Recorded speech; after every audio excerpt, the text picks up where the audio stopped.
Secretary of State Mike Pompeo taking a harder and harder line against China. Watch this. I think American businesses are waking up to the risks that attend to their company. It may seem that it makes profit in the short run, but the reputational cost of these companies, I think, will prove to be higher and higher. Very interesting. So Apple may not be woke in the way that Pompeo is warning about there, but today it decided to remove an app that helps the Hong Kong protesters communicate. Hong Kong officials say the app was being used to attack police. And yesterday, the People's Daily, the state communist paper, said that Apple was aiding the rioters and, quote, letting poisonous software have its way as a betrayal of the Chinese people's feelings. Joining me now with his thoughts on all of this, Jonah Goldberg, editor-in-chief of The Dispatch and columnist for the LA Times. Jonah, good to see you tonight. Always great to be here. What do you make of that? Tim Cook, put out a memo to his employees explaining their decision and saying that they did it out of safety and that they were advised to do so by the Hong Kong Cybersecurity and Technology Crime Bureau, which sounds very serious.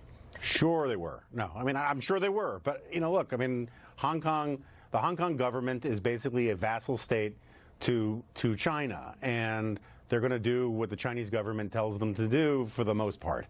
And, it's interesting in that statement that we just heard about Apple, they're talking about the Chinese people's feelings. Right. And this is like a through line through a lot of this stuff. When the NBA story first broke, everyone kept talking about how Chinese basketball fans were so offended and how they were so hurt by that tweet supporting Hong Kong, and democracy.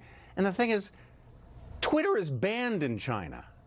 The Chinese people didn't hear anything that the Chinese government didn't want them to hear. And they've been using the NBA and they're using Apple basically as props in a propaganda campaign to warn other businesses and other governments, stay out of this Hong Kong stuff. We don't value free expression. We're not playing games. It's going to cost your bottom line. We're going to come after you if you pick the wrong side here. And they've managed to get the NBA and Apple and a lot of these companies to play along. And I think it's appalling.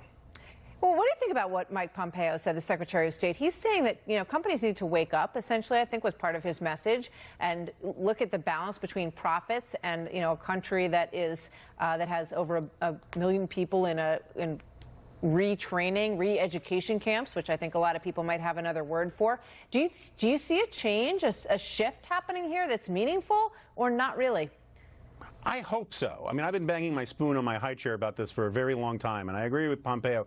There should be a cost. I'm not saying that we should have, no dealings with China or that we shouldn't have any trade with China or anything like that, but we're importing their values when security at NBA games are telling people, evicting fans from the stands because they're holding up free Hong Kong signs. We should at least have as much confidence in exporting our values.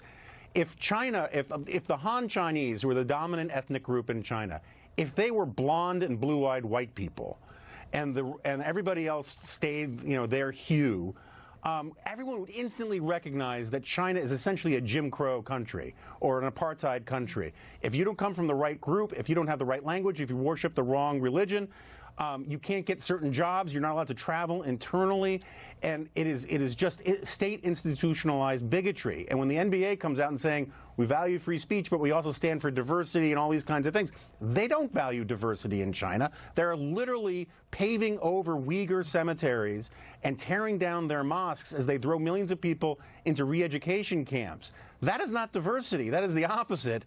And it would be good if at least China paid a higher public relations price for all of that. Oh, and it can start by allowing people to hold the signs that they want to hold and to say what they want to say. And as we played a moment ago, South Park seems to be one of the bolder avenues for response to this, and that freedom of speech. They're a beacon of liberty.